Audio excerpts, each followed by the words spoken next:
Bismillahirrahmanirrahim. Alhamdulillahi Rabbil alamin. Vassalatu vassalamu ala khayri khalqihi Muhammadi va ala alihi va sahbihi ajma'in. Amma ba'd. Assalomu alaykum va rahmatullohi ta'ala va barakatuh.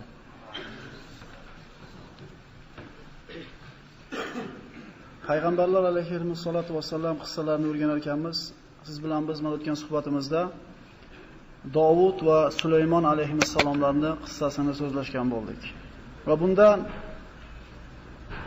olinadigan xulosalar shu bo'ladiki, insonga Alloh taolo har qancha davlat bermasin, har qancha mulk bermasin, har qancha umr berilmasin, baribir Alloh taoloning bir ojiz bandasi ekanligi, bir kun bu narsasidan ayrilishligi va bir kun albatta Alloh taolo u kishini jonini olishligini ko'rgan bo'ldik. Mana Sulaymon alayhisalom qissasini qisqa bir takrorlaydigan bo'lsak, Alloh taolo u kishi haqida marhamat qilib aytdiki, mana Alloh taologa duo qilib, Robbi habli mulkan la yanbaghi li ahadin min ba'di innaka antal wahhab. Parvardigoro, menga shunday bir mulk, shunday bir davlat berginki, mendan keyin hech qachon hech kimga bunday mulk nasib etmasin dedi. Va mana shu duosiga Alloh taolo bu duosini ijobat qildi va Sulaymon alayhisalomdan avval ham, u kishidan keyin ham bunday podshoh yer yuzida bo'lmaydi. Sababini o'tgan suhbatimizda ko'rib chiqdikki, Alloh taolo yer yuzida o'malaganki jonivor bo'lsa, Sulaymon alayhisalomga qo'shin qilib berdi. Hech qachon hech kimga bo'ysunmagan va kelajakda ham bo'ysunmaydigan jinlar toifasini Alloh taolo o'zini buyrug'i bilan bo'ysundirib berdi. Sulaymon alayhisalomning qanday xizmati bo'ladigan bo'lsa, jinlar bu xizmatda qoyim bo'ldi. Ularning ichida quruvchilari, ovqat pishiruvchilari, hattoki dengizni tubiga sho'ng'ib olmos yoki gavhar oltinlarni olib chiqadigan jinlar xizmatida bo'ldi. U kishining xizmatida shamollar bo'ldi. Va li Sulaymon riha sifa ghuduha shahrun va rawahuha shahr deb Alloh taolo marhamat qildi. Sulaymonga biz shunday bir shamollarni in'om etdikki, uni uzunligi borishligi 1 oy, kelishligi 1 oylik bo'lgan uzun shamollar edi deyildi. Sulaymon alayhisalom shu shamolga buyursa, qayoqqa xohlasa aytgan joyga bulutni haydab olib borardi va ana shu joyga yomg'ir yog'dirar edi.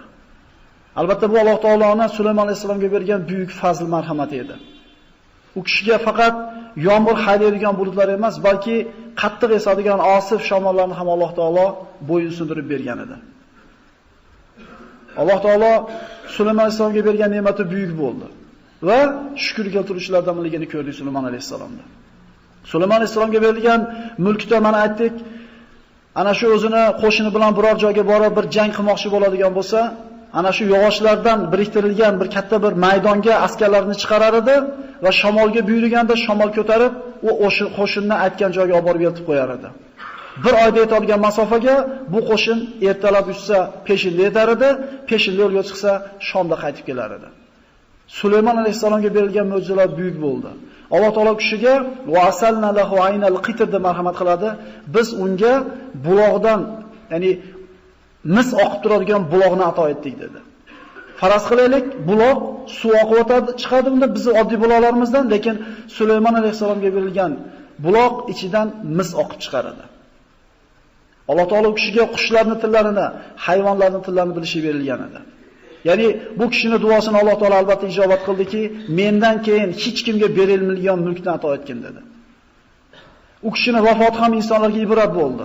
Alloh taolo kishini vafot qilishligida ham odamlarga ibrat bo'lishini xohladida, Sulaymon alayhisalom davrida yashaydigan odamlar jinlar bilan bir balolangan, ibtilolangan edi. Ya'ni jinlar g'aybni biladi degan e'tiqod ularda o'rtasida yurardi, ba'zi o'rtasida. Ya'ni g'aybni bilishlik faqat Alloh taoloning o'ziga xos bo'lgan ilm. Hech kim g'aybda kelajakda nima bo'lishligini bilmaydi. Bilishi mumkin ham emas. Ana shu davrdagi odamlarda bu e'tiqodi, bu tushunchasi botilligi Sulaymon alayhisalomning vafotida ko'rindi. Mana aytdik, Sulaymon alayhisalom jinlarni qattiq ishlarda ishlatar edi. Sulaymon alayhisalomga osiy bo'lgan jinlarda Alloh taolo Sulaymon alayhisalomga shunday qudrat berdiki, ularning ikkisini bir-biriga bog'lab qo'yib, azoblash quvvatini bergan edi. Bu Sulaymon alayhisalomga osiy bo'lsa, bu dunyodagi jazo shu edi, oxiratda albatta jahannamda kuyaradi ular. Demak, jinlar Sulaymon alayhisalomga Allohdan qo'rqqanligidan, jahannamdan qo'rqqanligidan itoat qilar edi. Ana shu shaharda tashqarisidagi og'ir toshlarni o'yib ishlatadigan joyda jinlar xizmatda turar edi. Sulaymon alayhisalom vaqti bilan chiqib ularni muroqaba qilib, kuzatib turar edi. Ana shu kuzatadigan kunlarning birida chiqdi. Jinlar Sulaymon alayhisalom ularni kuzatib turgan paytda dam olmasdan, tanaffussiz, tinimsiz harakat qilishib, mehnat qilishar edi. Chunki qo'rqishar edi. Jinlarni kuzatib turar ekan, Sulaymon alayhisalom qo'liga asosini oldi, ikkala qo'lini kaftini tayoqqa qo'ydi va jag'ini kaftiga tayadi. Mana shunday holatda turganda Alloh taolo jonini qabz qildi. Ko'zi ochiq holatda, ana shunday turgan holatida vafot etdi. Lekin buni jinlar bilmadi. Jinlar bu narsani bilmadi-da, shu og'ir mehnatda davom etishaverdi. Hayron bo'lishdi. Bu dam olmayapti-ya. O'tirmayapti-ya, ovqatlanmayapti-ya. Gumon bo'ldi o'lib qolganligiga jinlar, lekin borib uni tekshirgani botinishga olmadi. Va mana shu holatda 1 yil qolib ketdi Sulaymon alayhisalom. Sahih hadislarda keladi, 1 yil mana shunday turgan holatda jinlar tinimsiz mehnat qilib turdi. Sulaymon alayhisalomning xalifasi o'rinbosari keldi va Sulaymon alayhisalom vafot etganligini ko'rdi-da, jinlar ishdan to'xtab qolmasligi uchun go'yoki tirik turgan Sulaymonga bir narsalarni qulog'iga pichirlab ketadigan bo'ldi. Jinlar ishdan to'xtab qolmadi. 1 yil turdi. To Alloh taolo o'zi xohlaguncha turdi va ana shu yerda hayvonlardan bo'lgan xurtlardan bir Alloh taolo buyruq berdi bandasiga, u asoni yeb, aso zaiflashib, sinib Sulaymon alayhisalom yiqilgandan keyingina jinlar Sulaymonni 1 yildan beri mayit ekanligini bilishdi. Alloh taolo aytadi, agar jinlar g'aybni bilganida mana shunday bir og'ir, xor qiluvchi mehnatda davomiy suratda qolmagan bo'lardi deydi. Demak, bu Sulaymon alayhisalomning vafotidan jinlar emas, boshqa hech kim Alloh taoloning ilmi bo'lgan g'ayb ilm bilishligi mumkin emasligi kelib chiqadi. Bir odam kelajakda bilishligi, sizni kelajakda aytib berishligi, hali ish yo'llaringizni ochib yuborishligi, shunga o'xshagan narsani da'vo qilayotganda biz aniq bilaylik, bu kufr bu. Agar uni qo'lidan sizni ish yo'llaringizni ochib yuborish kelganda, unaqa qilib o'tirmas edi o'zi. O'zi yo'llari, ish yo'llarini nima qilardi? Ochib olgan bo'lardi. Davud va Sulaymon alayhissalomlardan keyingi o'rinda keladigan bu qissa, bu Uzayr alayhissalom. Mana bugungi suhbatimizni boshlaymiz. Bugun inshaalloh Alloh vaqtimizni yetkazib bersa, Uzayr, Zakariya va Yahyo alayhissalomlarning qissasini so'zlashgan bo'lamiz. Alloh taoloning karim bo'lgan nabiylaridan Uzayr alayhissalom. U kishini Alloh taolo bir qishloqqa payg'ambar qilib yubordi. Uzayr alayhissalom ana shu aytilgan qishloqqa borganda, u qishloqda xarob bo'lib ketganligi, u yerda hech kim yashamayotganligi, u qishloqda anchadan beri bora yashamasdan xarob bo'lib ketganligi, odam yo'q, na bir ekin-tik yo'q, na uylar bor, umuman tashlandi bo'lib ketgan qishloqqa payg'ambar qilib yuborilganligini ko'rdi-da, hayron bo'ldi. Men kimni da'vat qilaman bu yerda? Alloh bu qishloqda tiriltirsa, meni umrim yetadimi bu qishloq obod bo'lguncha? Alloh qanday qilib tiriltiradi meni tiriklik paytimda dedi-da, anna yuhil aw kallazi marra ala qaryatin wa hiya khawiyatun ala urushiha qala anna yuhyi hadhihi Allahu ba'da mawtiha fa amatahu Allahu miyata'an. Alloh taolo kishini uxlayotganda jonini oldi. Eshagi bor edi, eshagi yuklagan matolari bor edi.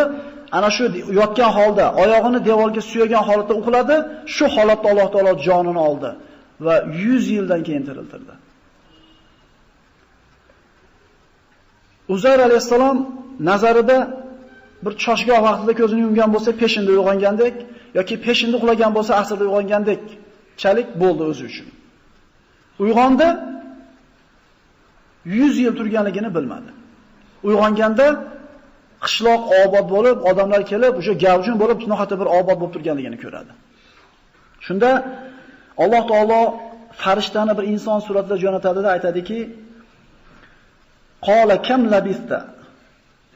Uzayr, qancha uxladim deb o'ylaysiz dedi. Uzayr alayhisalom aytdi: "Qala labistu yawman aw ba'da yawm." Bir kun uxlagandirman. 2 kun uxlagandirman. Uzoq uxlaganim yo'q dedi. Farishta aytdi: "Qala bal labista mi'ata am." 100 yil uxladingiz dedi. Tabiiy Uzayr alayhisalom bu narsaga ishonishligi oson bo'lmadi. Shunda farishta unga ishora qilib aytdiki: "Fanzur ila ta'amika va sharobika lam yatasanna." Alloh taoloning qudrati 100 yil burun qo'yib qo'ygan ovqati aynimagan edi, sasimagan edi, shunday bir svejligicha turgan edi. Lekin uni ko'tarib turgan oldidagi eshak o'lib, chirib suvaklari, jildlarining bir asarlari qolgan edi, yuklar yerga tushib qolgan edi. Wanzur ila himarika wa linaj'alaka ayatan lin-nas. Wanzur ila al-idami kayfa nunshizuha thumma naksuha lahma falamma tabayyana lahu qala a'lamu anna Alloha ala kulli shay'in qodir. Alloh taolo sizni insonlarga oyat, ibrat, mo'jiza qilishni xohladi. Endi eshagingizga qarang dedi. Haqiqatan ana shu ovqatlarning oldida turgan eshagiga chirib, suvaklariga yiqilib, chachilib ketgan holda yotar edi. 100 yilda nima bo'ladi bitta eshak bo'lsa? Ana shu holatga kelib qolgan edi. Qarab turing dedi, qanday qilib Alloh taolo bu suvayni bir-biriga shakllantiradi va ustiga bir go'sht qoplaydi. Haqiqatan Uzayr alayhisalom bu eshakga qarab turganda suvaylar yig'ilib shaklga keldi. O'zini haykaliga yig'ildi. Va uning ustiga go'sht undi, poylar, asablar, tomirlar hammasi ulandida, ko'zini oldida teri o'raldi va junlar o'sib, butun eshak komil bo'ldi uning oldida. Shunda aytdi: "Falamma tabayyana lahu qala a'lamu anna Alloha ala kulli shay'in qodir." Men Alloh taolo har qanday ishga qodir ekanligiga albatta men guvohman, bu narsani men bildim dedi. Bu o'rinda mana Ashobul Kahf haqida bir eslab qo'ysak, maqsadga muvofiq bo'ladi. Ana shu o'zlarini fojir bo'lgan, kofir bo'lgan qavmdan qochib g'orga kirib ketgan paytda yigitlar uxladi. Innahum fitatun amanu va zidnahum huda. Albatta ular Allohga iymon keltirgan yigitlar edi. Biz ularning iymonini ziyoda qildik dedi. Uxlashdi, uyg'onib ular ham so'rashdi shunday qilib. Labisna yawman aw ba'da yawm deydi. Qancha uxladik deganda 1 kun yoki 1,5 kun dedi. Tortishib ketishdi. Mana ko'rdik ana shu o'tgan yil Ramazonda bu narsani 309 yil uxlashgan bo'ladi birodar. 309 Alloh taolo uchun hech narsa emas bu. Alloh taolo har narsaga qodir bo'lgan zot. Mana inshaalloh keyingi suhbatimizda Iso alayhisalom qissasini gaplashamiz. Iso alayhisalom ana shu Parvardigorning huzuriga ko'tarilib ketadigan kunda 11 ta havorisini oldiga g'usl qilib chiqdi. Hadislarda keladi, sochidan ana shu g'usl qilganligi alomatlari, tomchilar tomib turar edi. Ho'l holatda chiqdi. Ashata aytadigan gapini gapirdi, tevaga chiqib ketdi Ravzanatul Baytdan. Hadislarda keladi, Iso tushganda sochidan tomchilar tomib turganini ko'rasizlar deydi. Ya'ni ana shu boshidan suv quyib, insonda sochi qurib qolishiga uchun qancha vaqt kerak bo'ladi? Ana shuncha ham vaqt bo'lmaydi. Iso alayhisalom chiqib ketganiga qancha bo'ldi? Alloh a'lam qancha, 2000 yildan o'tdi. Yana qancha yildan keyin tushadi? Alloh biladi. Lekin vaqt degan tushuncha siz bilan biz uchun qo'yilgan bir qonun. Alloh taoloning huzurida bunaqa o'lchov, bunaqa kech qolishlik, vaqt degan, qarishlik, yosharishlik degan narsa bo'lmaydi. Iso alayhisalom shunday tevaga chiqib tushgan bilan barobarlardi Iso alayhisalom uchun. Lekin bizga uchun necha ming yillar o'tib ketyapti. G'or sohiblari 309 yil uxlab chiqyapti g'orda. Turishib 1 kun yo 2 kun uxlabmiz deydi. Abu Uzayr alayhisalom 100 yil uxlab, uyg'onib turib 1 kun uxladim yoki yarim kun uxladim deyapti. Birodarlar, 70 yil yashagan odamdan so'rasangiz 5 minut yashaganga o'xshamaydi. Kim bu yerda nechida kelganligidan qat'iy nazar orqasiga qaraydigan bo'lsa, tug'ilishi bor, dessati bor, maktabi bor, uylanishi bor, birinchi bolasi bor, hokazo nevarasi bor, to'yi bor, o'tgan umrini bir qator mulohaza qilib ko'radigan bo'lsa, bir 2 minut ham oshchalik qiladi. Shunday emasmi? Shuning uchun Rasululloh sollallohu alayhi vasallam aytadi: "Ad-dunya sa'a faj'alha ta'a." Bu dunyo hayoti bamisoli 1 soatlik umr deydi. Shu 1 soatda ibodatga o'tkazinglar deydi. Rivoyatlarda keladi, Nuh alayhissalom mana ular 1000 yillar yashagan xalqlar bo'lgan. Oxir zamonda shunday insonlar keladi. Ularning umri 60 yil, 70 yil bo'ladi deganda bir ayol eshitib turib, endi 1000 yil yashaydigan holda bu. Agar o'shalardan birortasini ko'rganda aytardim, "Ey odamlar, bor yo'g'i 70 yil yashaysizlar ekan. Bitta sajda bilan o'tkazib yuboringlar shu 70 yillarni" degan bo'lardim deydi. Ya'ni ular uchun 700 yil katta masofa bo'lsa, 1000 yil, bizni 70 yilimizni hech qanchada bilmayapti. Rivoyatlarda keladi, Nuh alayhisalom 1000 yil yashagan bo'lsa, qancha dunyoda turdim deb o'ylaysiz desa, maloxonaning eshigidan kirib, nariga eshigidan chiqib ketdim degan ekan. Bu 1000 yil yashay. Biz endi shu eshigini uchirgani ham ulgurmasa kerak biz umrimiz. Ya'ni bu hozirgi aytilib o'tilgan ma'lumotlarga qaraydigan bo'lsak, bu dunyo hayoti ko'zni bir ochib yumgichalik bo'lgan muddat. Lekin shu muddatda Alloh taolaga ibodat bilan sarf qilib o'tkazishimiz kerak bo'ladi. Modomiki biz mo'min ekanmiz.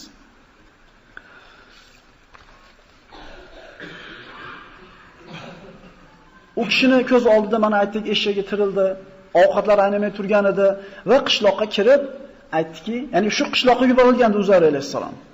Uzayrni taniysizlarmi deb so'radi. Ular ha, o'lib ketganiga 100 yil bo'ldi. Yo'qolganiga 100 yildan beri hech kim uni ko'rmaydi deganda men Uzayrman dedi. Hech kim ishonmadi, qabul qilmadi. Shunda u kishini kimligini surishtirib aniqlashtirishganda 100 dan o'tgan bir kampirni topishdiki, Uzayrni tanir ekan u kampir. Ba'zi rivoyatlarda onasi edi deb aytiladi. Ana shu kampirdan so'raganda alomatlarni aytib beradi. Uzayrda mana alomati bor, mana alomati bor. Tekshirsa Uzayr alayhisalom ekanligi aniq bo'ladi. Va ular Tavrotdan shu vaqtga kelib esdan chiqarib, zalolatga botgan bo'ladi. Uzayr alayhisalom boshqatdan ularga Tavrotni yangitdan o'rgatadi. Uzayr alayhisalomga Alloh taoloda bergan mo'jizasining ulug'ligidan yahudlar uni ulug'lashligi shu darajaga yetib bordiki, qolatil yahudu Uzayr ibnulloh. Yahudilar Uzayr Allohning o'g'li deyishdi. Va qolatin nasara Masih ibnulloh. Nasoralar Masih Allohning o'g'li deyishdi. Mana hozirgi kunda bu yahudlarda bor, bu Uzayr alayhisalomni muqaddaslashi. Bular olihalardan, nasabi Allohga borib taqaladigan kishilardan deb olihalardan deb sanashadi bularni. Bu hozirgi kunda ham bor bularda bu narsa. Uzayr ibnulloh deyshadi ular. Nasroniylar Iso Xudoning o'g'li deyshadi. Bu narsani bilamiz biz. Lekin biz yana bir narsani bilamizki, qul huvallohu ahad, Allohus samad, lam yalid va lam yulad va lam yakul lahu kufuwan ahad. Ayting Muhammad alayhisalom Alloh birdir, Alloh hech qanday aybi yo'qdir, tug'madi, tug'ilmadi va hech kim unga barobar emas. Uzayr alayhisalomning qissasi mana shundan iborat. Mana endi ikkita payg'ambarning qissasi, Zakariya va Yahyo alayhissalomlar qissasini gaplashamiz. Uzayr alayhisalom o'tgandan keyin bir qancha bir muddat o'tdi, insonlar yana bir kufrga, yana zalolatga botdi. Alloh taolo bu safar solih kishilardan birini yubordi. Bu Imronning oilasidan bo'lgan kishilar. Oli Imron mana Qur'ondagi eng katta suralardan bittasi Oli Imron, Imronning oilasi. Innalloha astafa Adama va Nuhan va ala Ibrohima va ala Imron alal alamin, zurriyatan ba'duha min ba'd, vallohu wasi'un alim. Qur'onda zikr qilingan Imron bu Davud alayhisalomning zurriyotidan edi. Imronning ikkita qizi bor edi. Maryam va Ashiya. Ashiya kattasi bo'ladi, Zakariya alayhisalomning ayoli bo'ladi. Demak, Maryamning opasi Ashiya, opa singil. Shu ikki joyda bir eslab qolaylikki, Yahyo va Iso alayhisalomning qissasiga bevosita aloqasi bor bu narsani. Ashiya Imronning qizi, Maryamning opasi edi. Iso alayhisalomga kim bo'ladi? Xolasi bo'ladi. Rasululloh sollallohu alayhi vasallam mana Isro va Miroj kechasida Alloh taoloning huzuriga ko'tarilganda aytadi: "Marartu ala ibnayya xola, Yahya va Isa alayhissalom." Ikkita xolovatchani ko'rdim deydi. Bu Yahyo va Isa alayhissalomlar. Mana aytdik, Yahyo va Isa alayhissalomlar opa singillarning bolalari bo'lgan. Bu qissa boshi Maryam onani tug'ilishligi bilan boshlanadi. Mana aytdik, Zakariya Davud alayhisalom zurriyatidan, Zakariya ibndan Sulaymon alayhisalom zurriyatidan deb aytilib o'tiladi. Zakariya Damashqda yashar edi. Umri bir 70 dan o'tgan paytda edi. Baytul Maqdisga ibodat uchun ular Damashqdan ko'chib kelgan bo'ladi. Kunlarning birida Imronning ayoli bir qush o'zini inida bolasiga ovqat berayotganligini ko'radi-da, bolaga bir mushtoq bo'ladi va Allohga duo qiladi. İz qalat imratu Imrona Robbi inni nazartu laka ma fi batni muharrara fataqabbal minni innaka antas samiul alim. Ya'ni Parvardigoro, agar sen menga farzand beradigan bo'lsang, albatta uni men sen yo'lingni nazr qilaman. Yahudiylarning odati shunday ediki, agar ulardan bir o'g'il farzand tug'iladigan bo'lsa, Baytul Maqdisni xizmatiga olib borishar edi. Baytul Maqdisda ibodat qilgan rohiblar, ruhbonlari ana shu jijib o'g'il bolalarni olib, bitta yarimtasini olib o'zini kafilligiga olib tarbiya qiladi, o'qitar edi. Toki katta bo'lganda ilmli bo'lsin va Baytul Maqdisni obod qiladigan kishilardan bo'lsin. Falamma wada'atha qalat robbi inni wada'tuha unsa. Ya'ni nazr qilgan paytda o'g'il farzand bo'lishini kutgan edi. Chunki Baytul Maqdisga kim olib borishar edi? O'g'il bolalardi. Endi qiz tug'ib qo'ygandan keyin aytadi, Parvardigoro, men qiz tug'ib qo'ydim dedi. Valaysa zakaru kal unsa. Erkak ayoldek bo'lmaydi. Ya'ni bu o'rinda erkak hech qachon ayoldaqa bo'lmaydi yoki ayol erkakdaqa bo'lmaydi deyilganda Maryamning sha'nini yerga urishlik emas, balki bu ko'tarishlik. Ya'ni Alloh taolo har qanday o'g'ildan afzal bo'lgan Maryamni Alloh taolo Imronning ayoliga ato etdi. Vallohu a'lamu bima wada'at vallohu a'lamu walaysa dhakaru kal unsa va inni sammaytuha Maryam va inni a'udhuha bika va zurriyyataha minash shaytonir rojim. Albatta men sendan Parvardigoro uni va zurriyotini shaytonning yomonligidan panoh berishligingni so'rayman dedi. Mana Imom Buxoriy, Ahmad, Muslimlardan keltirilgan hadisda Rasululloh sollallohu alayhi vasallam marhamat qiladi. Kullu mawludin min bani Adama yamassuhu shayton bi isba'ihi illa Maryam binti Imron va ibnuha Isa alayhissalom. Bu sahih hadis. Har bitta chaqaloq tug'ilar ekan deydi Rasululloh. Shayton unga bo'lgan g'azabidan, unga bo'lgan hiqdidan barmog'i bilan bolaga qo'lini tegizadi deydi, barmog'ini. Shunda bolani bir qichqirib yig'lab yuborishligi shaytonning tegishligidan yig'lanadi deydi. Bu sahih hadis akalar. Faqat Maryam va uning o'g'li Isoga shayton qo'lini tegizmadi deydi. Nimaga endi yig'laydi deganda har xil o'zimizga bir tushunchalarimiz bor. Bosim ta'sir qiladi. Alloh a'lam, lekin hadisda aytilishicha, ana shu shayton barmog'ini tegizgan paytda hasadidan, nafratidan. Shunda chaqaloqning yig'lashligi aytilyapti.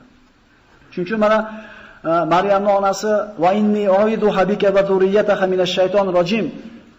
Uni va zurriyotini shaytonning yomonligidan sendan panoh berishligini so'rayman deganda Alloh taolo ijobat qildi va shayton Maryamga va Iso alayhisalomga qo'lini tegizmadi, yomonligini yetkiza olmadi. Imron, mana Maryamning otasi bo'lgan Imron Baytul Maqdisdagi eng katta rais bo'lgan ruhbonlar, rohiblardan edi.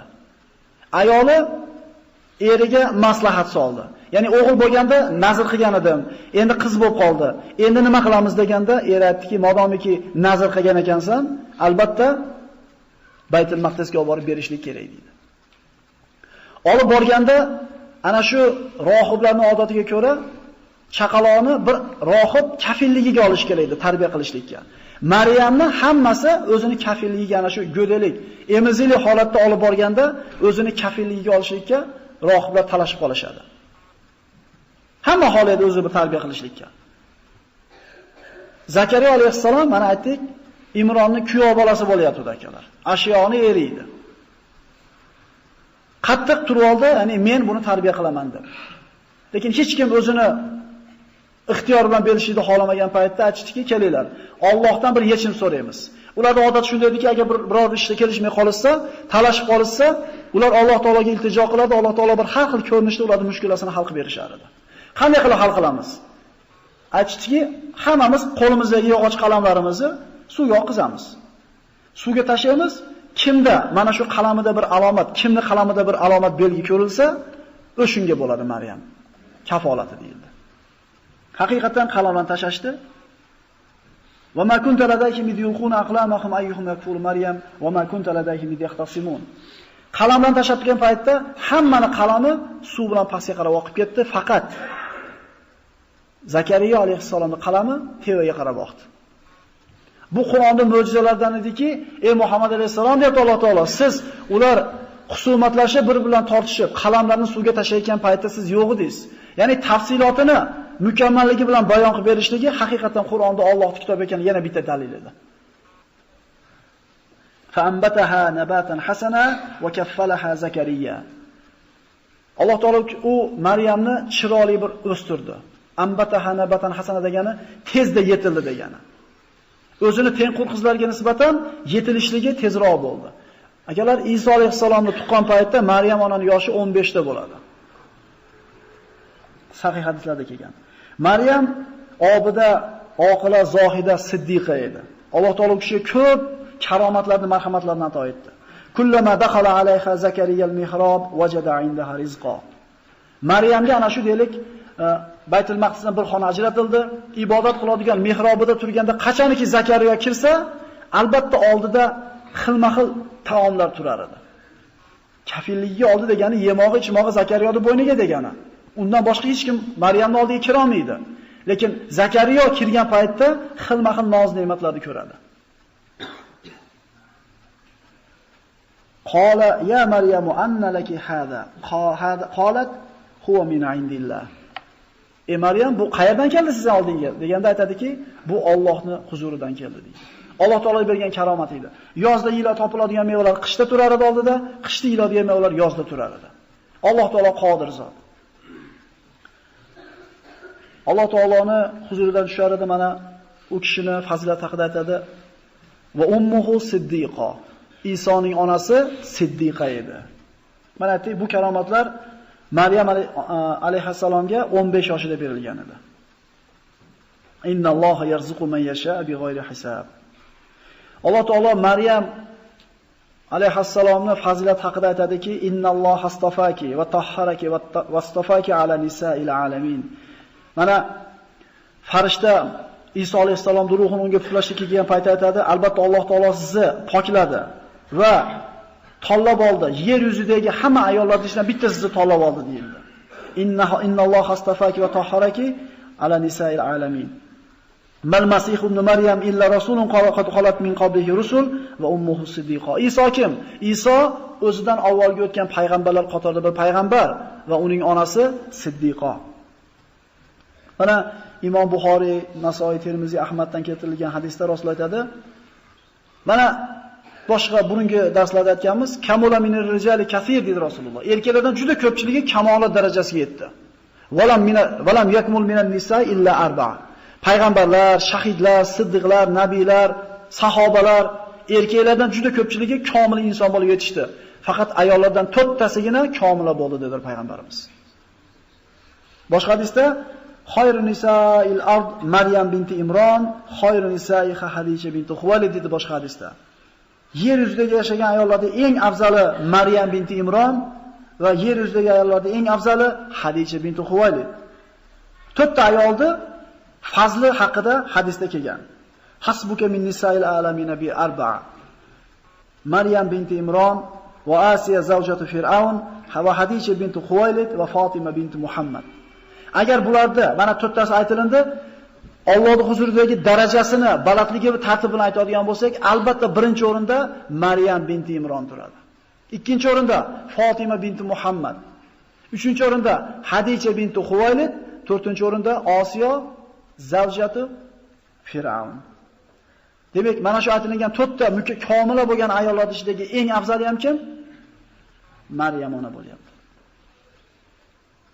Maryamni mana shu 15 ga kirgan paytda deyapmiz.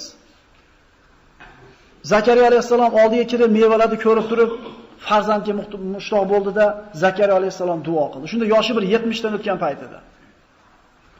Zikru rahmati robbika abdahu Zakariya iznada robbahu nidaan khafiyya qala robbi inni wahana al-azmu minni washta'ala ar-ra'su shayban wa lam akun bi du'aika robbi shaqiyya. Parvardigoriz Zakariyaning rahmatiga olganini bir zikr qiling. Vaqtiki Parvardigorga maxfiy nido qildi. Parvardigor albatta meni suyagim bo'shadi, sochimni qorasidan ko'ra oq ko'proq bo'ldi.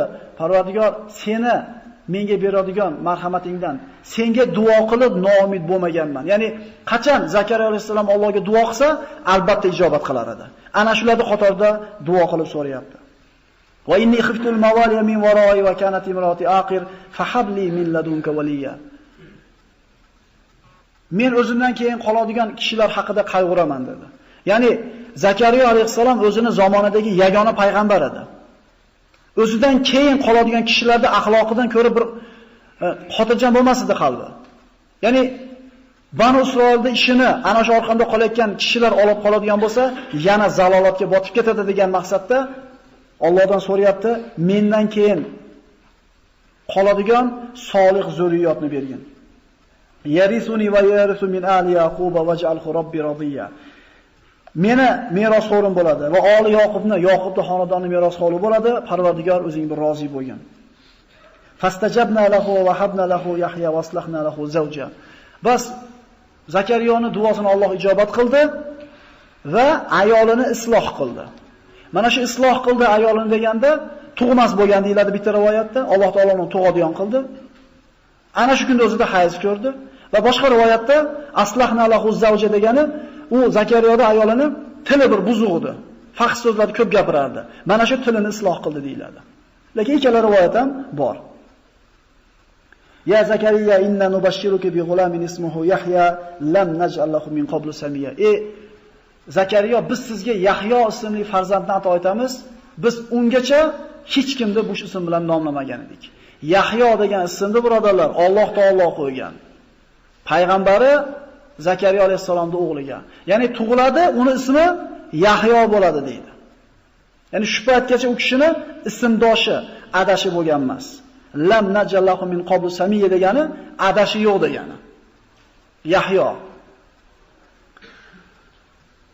Qala robbi anna yakunu li g'ulamun va kanat imrati aqiran va qad balagtu min al-kibari atiyya. Parvardigor, qayerdan menga farzand bo'lsin? Axir yoshim bir joyga borgan bo'lsa, ayolim tug'maydigan bo'lsa, bu holat agar Ibrohim alayhisolamning qissasiga murojaat qiladigan bo'lsak, Ishoq alayhisolamning tug'ilishligini xabarini farishtalar olib kelgan paytda farishtalarga Ibrohim alayhisolam aytgan edi. Qala abashshirtumuni ala an massani al-kibaru bifabima tubashshirun. Qarib qolgandan keyin farzandli bo'lishini xabarni beryapsizlarmi? Ha, nima deyapsizlar dedi. Sora uni eshitib turgandi bu gapni. Yuziga shunday urib aytdiki, qolat ya vaylata aalidu va ana ajuz va hada bali shayxo inna hada la shay'un ajib.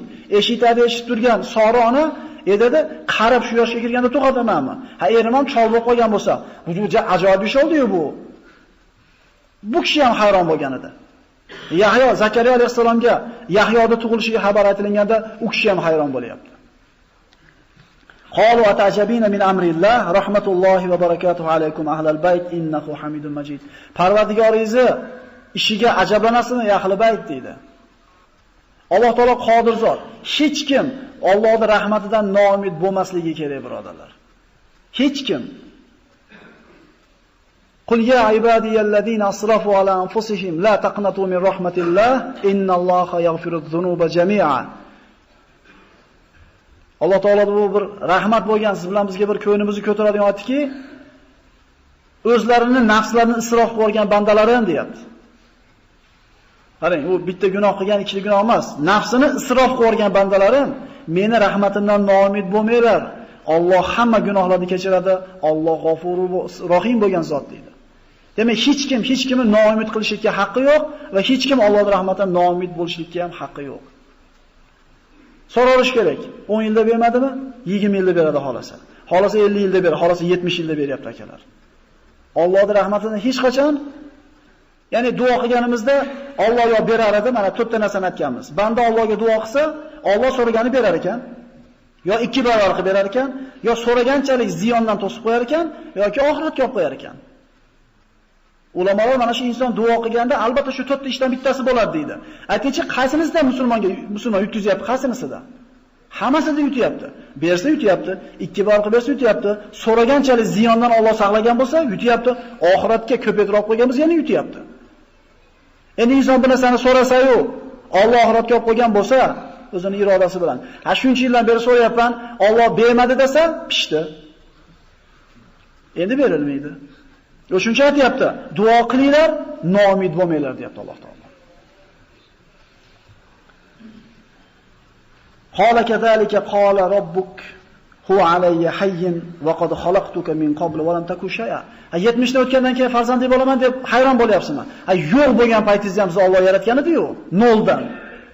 Endi qariganingizda sizdan bitta farzand tug'iladi desa, hayron bo'lyapsizmi deydi. Ya'ni yo'qni bor qilishlik, bordan bor qilishdan ko'ra og'irroq u. Yo'qligingizni yaratgandek, ichingizdan bitta bir farzand chiqarsak hayron bo'lasizmi deydi. Qala robbi ja'alli aya qala ayatuka alla tukallima an-nasa thalatha layalin sawiya. Parvardigor shu duoim ijobat bo'lganligini, ana shu Yahyo mendan keyin Banu Isroil ustida bo'lishligini belgisini bergan, bir alomat ko'rsatgan deganda, sizning alomatingiz 3 kun odamlarga gapira olmay qolasiz dedi. Soppa-soq, tili ham joyida, aql hushi ham joyida, lekin Alloh taolo ana shu farzandni berganligini dalili sifatida belgi, alomat 3 kun gapira olmaysiz dedi. Illa ramza, faqat shu ishora bilan, og'zini pichirlatishlik bilan gapiradigan bo'ldi odamlarga. Subhanalloh, Allohning qudrati. Namoz o'qisa, tasbih aytsa, Allohni zikr qilsa, tili ishlayveradi. Odamlarga qarab gapirmoqchi bo'lsa, tili to'xtab qoladi.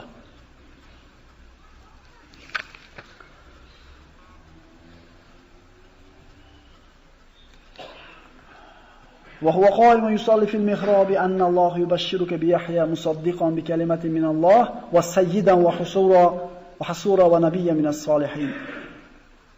Zakariya alayhisalom mehrobda namoz o'qib turgan paytida farishta kelib nido qildi.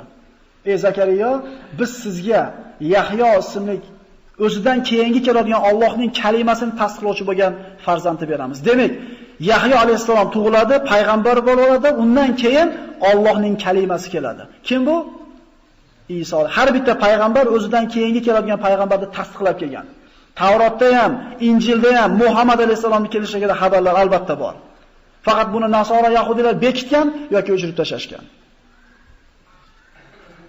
Rasululloh sollallohu alayhi vasallam kunlardan birida Hazrat Umar qo'lida Tavrotdan bir varaq ushlab o'qib turganligini ko'rdi-da, achchig'i kelib ketdi. "Ey Hattobni bolasi" dedi. "Meni payg'ambarligimda hali ham gumoningiz bormi?" dedi. "Qasam Allohga, agar mana shu sahifani egasi bo'lgan Musa tirik bo'lganda menga ergashmasdan qo'ymasdi" dedi. Hamma payg'ambarlar payg'ambarimiz Muhammad alayhisalomning kelishligidagi xabarni o'zini qavmlari, ummatlariga aytib o'tgan. Mana aytdik, sayyid bo'ladi va hasur. Hasur deganda ba'zi kitoblarda hasur degani bu ayollarga yaramaydigan, kasal degan noto'g'ri tushunchani berishar ekan. Bu payg'ambarlarga hech qachon yarashmaydigan, ularda sha'ni haqida bunday so'zlatish mumkin bo'lmagan so'z. Hasur degani bu ayollarga qarashlikka qodir bo'lib turib, bu narsadan o'zini tiygan, o'zini ehtiyot qilgan deb aytiladi. Yahyo alayhisalom payg'ambar bo'lgan, u kishida noqislik bo'lishi mumkin emas. Ya Yahya khudil kitaba biquwa va ataynahu al-hukma sabiyya. Biz Yahyoga yoshligida hukmni berdik deydi. Ya'ni go'dalik chog'ida hakim bo'lgan kishi. Ulamolar bu yerda hukm payg'ambarligimi yoki hikmatmi deganda ko'proq rojihroq bir rivoyatlar hikmat deyiladi. Yosh bolalik paytida hikmat egasi bo'lgan. 5 yoshar paytida o'sha ko'chada o'ynayotgan bolalar "Ey Yahyo, yuring birga o'ynaymiz" deganda 5 yoshar bola aytadiki, "Ma lil-la'bi xuliqna." O'yinga yaralganimiz yo'q degan ekan. 5 yoshar bola o'yin uchun dunyoga kelganimiz yo'q deydi. Faqat pul topish uchun dunyoga kelganimiz yo'q, birodarlar. Shu yeb ichib odamlardan kam bo'lmasdan maqsadlar bor-ku. Maqsad bor. Nima deydi? Farzand qoldirsam, uy solsam, daraxt ekib qo'ysam deydi. Bu maqsad bu emas. Maqsad ibodat. Va ma xalaqtul jinna val insa illa liya'budun dedi Alloh. Insonlardan ham, jinlardan ham menga ibodat qilsin deb yaratdim deyapti Alloh taolo. Bu kishi 5 yoshar mahalda o'ynagan ekanimiz yo'q. Uchinchi Alloh taolo aytibdi: "Fa ataynahul hukma sabiyya." Go'daylik paytida u kishiga hikmatni ato etdik. Sal qimillab olinglar. Ko'zlar og'lashib ketyapti. Kelinglar, akalar. Sal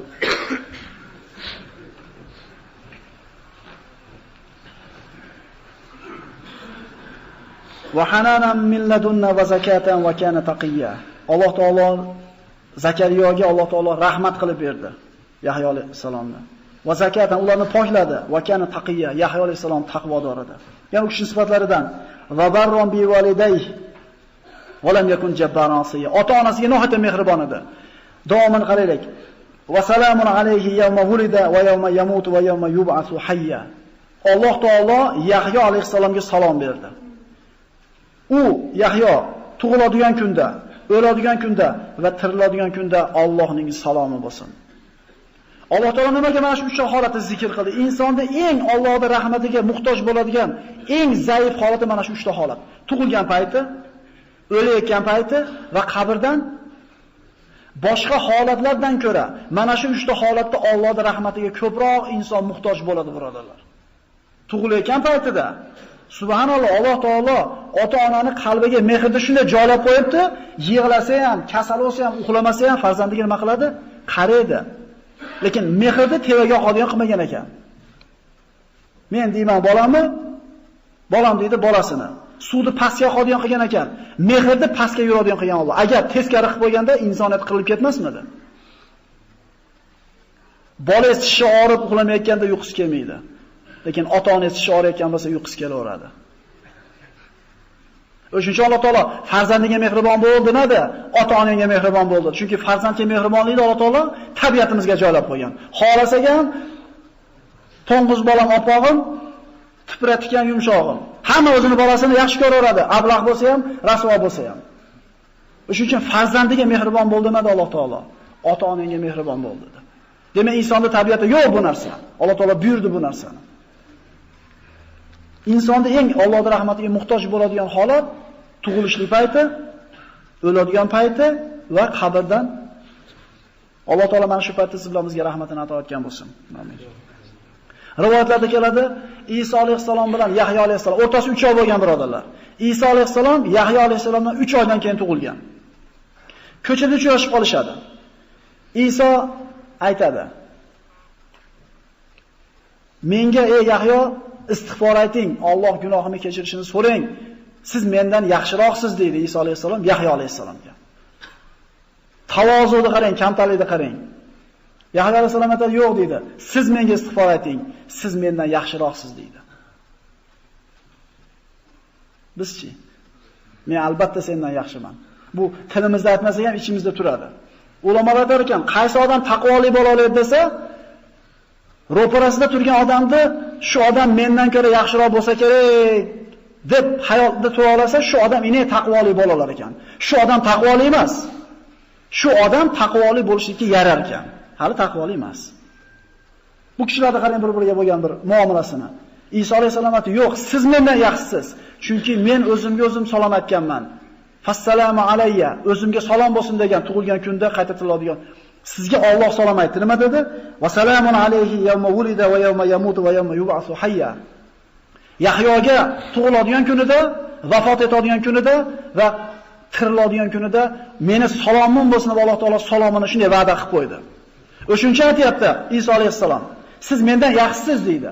Men nima deganman? O'zimga o'zim salom aytganman. Vassalamu alayya. Menga salom bo'lsin tug'iladigan kunimda, o'ladigan kunimda va qayta tiriladigan kunimda. Men o'zimga o'zim salom aytdim, Alloh sizga salom aytdi. Siz mendan yaxshiroqsiz dedi. Endi qaysinisi yaxshiroq? Albatta Iso alayhisalom darajasi ulug'. Lekin bu gaplari Yahyo alayhisalomga aytgan bu so'zlari Iso alayhisalomning kamtarligi, tavozunligiga bir ishora bo'ladi. Ana shu o'rinda bir chiroyli bir she'r bor ekan. Waladatka ummuka bakiyan mustasihan wan nasu hawlaka yazhakuna surura fakhriz li nafsika an takuna idha bakaw fi yawmi mautika zahikan masrura. Onang seni dunyoga yig'latib dunyoga keltirdi. Yig'lab kelding dunyoga, lekin atrofingdagilar xursand bo'lib kulishdi deydi kelganligingga. Endi haris bo'lgin, o'layotgan kuningda hamma yig'lab qolganda sen kulib ketishlikka harakat qilgin. Bunday mulohaza qilib ko'raylik-da. Dunyoga yig'lab keldik hammamiz. Hamma xursand bo'ldi, kulishdi. Ha, o'g'il bo'pti deb bu yerda o'tirgan hammasiga. Endi ketayotgan kunda hamma yig'laydi. O'sha kunda kulib ketishlikka harakat qilgan. Dunyoda haris bo'ldik. Bu aytgandek, dunyo bir soatlik hayot dedik. Ibodat qilsak kulib ketamiz oxiratga inshaalloh. Akalar, bu vatan naryoqda. Musulmonning vatani jannat. Dunyodagi vatani shu yashayotgan joy bo'lsa, oxiratdagi vatani albatta jannat bo'ladi. Ana shu vatanga qaytayotganda inson qanday xursandchilik bilan borish kerak? Abu Hozimdan fojirni o'lishligi, Allohga qaytishi qanday bo'ladi desa, xo'jayinidan qochib ketgan qulni tutib olib kelishsa, qanday xohlamasdan keladi deydi. Allohning oldiga fojir mana shunday qaytib borishni xohlamaydi. O'limni eslasang qo'rqib ketadi deydi. Endi solih banda Allohning oldiga borish qanaqa bo'ladi desa, o'zini ahlidan, oilasidan uzoqda, hijronda yurgan kishi oilasiga qaytib kelganda qanaqa xursandchilik, mushtoqlik bilan uyga qaytib boradi. Allohning mo'min bandasi Allohning oldiga shunday xursandchilik bilan qaytib boradi deydi. Savolni beraylik o'zimizga. Agar shu o'lim hozir kelib qolsa, xursand bo'lib ketamizmi yoki qo'rqib ketamizmi? Shoir shuni aytayapti. Tug'ilganingda yig'lab kelgansan, hamma kulgan xursand bo'lib. Endi ketayotganingda hamma yig'lab qayg'urganda, sen kulib ketadigan kishilardan bo'lgin deydi.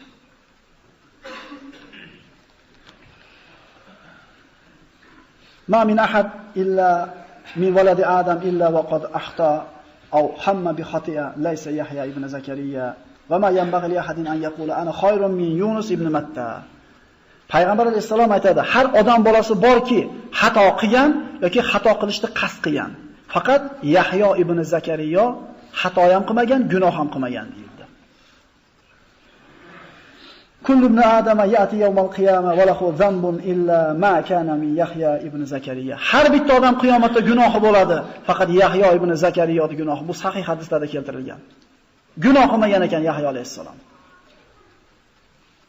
Rasululloh sollallohu alayhi vasallamning sahobalar o'tirishi payg'ambarlar haqida Musa kalimulloh, Iso ruhulloh, Odam safiyulloh deb turganda payg'ambarimiz kelib qoldida, ayna shahid ibn shahid yalbasu vabra va yakulu shajara mahofatadam. Shahidning o'g'li shahidni aytmaysizlarmi dedi.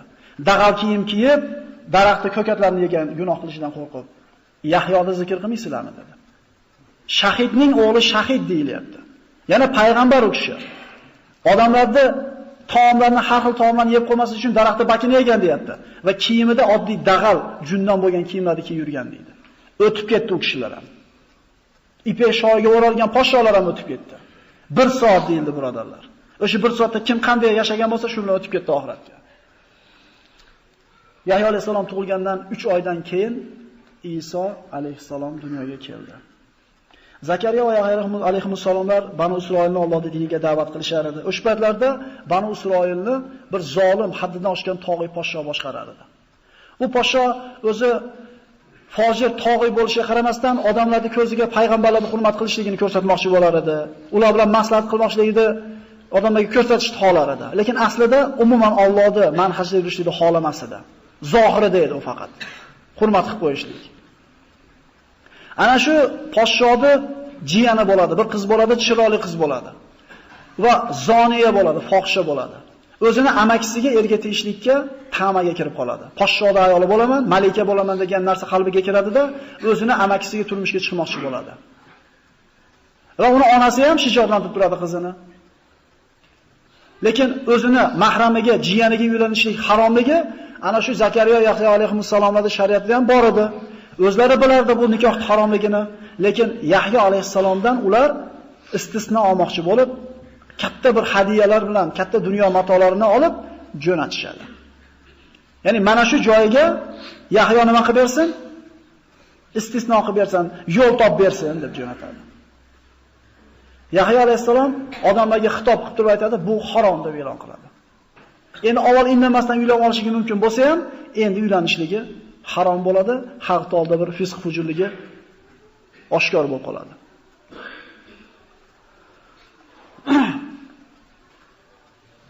Podsho o'zini bu niyatidan qaytaradi, lekin bu qiz bu niyatdan qaytishida holan, bu ta'madan hali qutulmagan bo'ladi. Va ana shu o'zlarini fahshga to'lgan tungi majlislarning birida podshoning oldida raqsga tushib, o'zini har yog'ini ko'rsatib, uni bir rag'batini oshirganda podsho o'zini oldiga chaqirsa, yo'q deydi. Faqat uylansang sen bilan bo'laman deydi. Qanaqa qilib uylanaman? Yahyo bu narsa harom dedi-yu. Yahyoning boshini menga ber, meni mahrim bo'ladi, keyin sen bilan birga bo'laman dedi. Shu vaqtda o'zida podsho buyurdi, Yahyo alayhisalomni o'ldirib kelishlikdi. Askarlar boradi, Yahyo alayhisalomni namozda turgan paytda kallasini olishadi mehrobda. Hadislarda kelar ekan, Yahyoning boshi Bag'iyning mahriga berilgan. Qoni jomga qo'yildi, boshi pamuzga solib, podshoning oldiga olib kelib qo'yilganda, ana shu fohishaga ana shu boshi mahr qilib berildi, keyin billa bo'ldi. Zakariya alayhisalom deb o'ldirishlikni quvvat harakat qilib olishadi. Zakariya alayhisalom rivoyatlarda kelgan ekan, zaif ekan, lekin bir-birini quvvatlab keladi. Qochib bir daraxtni oldiga borib buyuradi, daraxt ochilganda ichiga kirib oladi. Shayton shu yerda kelib bir etagidan ushlab tashqariga ozgina chiqarib qo'ydi. Bu zaif rivoyat, lekin aytayapmiz, boshqa sahih ma'lumot yo'q. Biri ikkinchisini quvvatlab keladigan zaif ma'lumotlar bor. Etagi chiqib qoladi daraxt ichidan. Odamlar askarlar istab topa olmasdan qaytmoqchi o'tirgan paytda iblis odam suratda kelib, "Hamma etagini ko'rmayapsizlarmi? Manoni ichiga bekib oldi sehri bilan. Aralanglar" dedi. Aralab Zakariya alayhisalomni mana shu daraxt ichida shahid qilishadi. Alloh taoloning payg'ambarlarga bergan ibtilolarga e'tibor beraylik. Rasululloh sollallohu alayhi vasallam aytadi, "Yubtalal mar'u ala qadari dinihi." Kishi iymoniga qarab, dinini miqdoricha imtihonga uchratiladi dedi. Ya'ni bu kishilarda iymoni cho'qqi edi, ularda Allohga bo'lgan iymoni kuchli edi, imtihonda ham ularga kuchligi keldi. La yukallifullohu nafsan illa wusaha. Alloh taolo insonni toqati ko'tarmaydigan narsaga hech qachon taklif qilmaydi. Bu ikki payg'ambar mana shunday qatl qilindi. Xuddi shu davrda o'zida 3-payg'ambar tirigida. Bu Iso alayhissalom. Inshaalloh payg'ambarlar qissasini keyingi darsda mana shu Iso alayhissalomning qissasini aytishni bilan nihoyasiga yetkazgan bo'lamiz.